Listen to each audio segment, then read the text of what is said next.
根据着疾管署的统计，今年肠仔病毒的病例数是10年来上介济。这礼拜恐惊会超过16000例就医人数。副署长就指出讲，这可能和前几年新冠疫情的防疫所引起的免疫负债有牵连。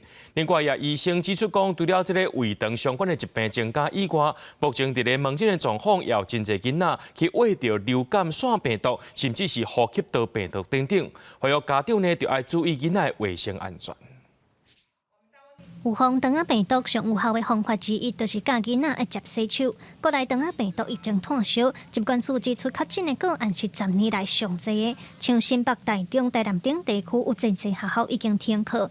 那根据统计的趋势来看，疫情也搁来继续加悬，有估会比顶礼拜13搁加3000多例，这礼拜恐惊会超过16000例就医的人数。这也算是一种免疫负债，因为每年都会有一些肠病毒的一些流行。不过因为过去2-3年来，因为大家都注意一些手部卫生啊，或是一些呼吸道礼节，所以相对来讲个案数就比较少。疾管署解说讲，今年肠仔病毒的病例会遮侪，其实嘛和前几年 COVID-19 严格防疫之下所引起的免疫负债有关系。有估6月也是肠仔病毒的高峰期。另外，嘛有医生指出，目前唔拿肠仔病毒要注意，亲像 A 型流感、B 型流感、腺病毒，也有呼吸道融合病毒等等。最近伫咧门诊嘛定看得到。目前来说，因为最近比较常看到的就是流感还是持续都有，这一阵刚好有一些上吐下泻的小朋友变多了。如果只一般的感冒发烧这些，我们会建议至少要退烧以后嘛。像肠病毒就是1个礼拜之后才能回校上课。那肠胃炎的话，一般在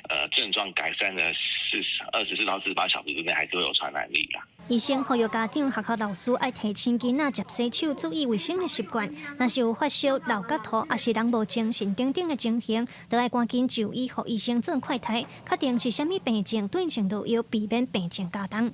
记者卢尚如、郑春尧台北报道。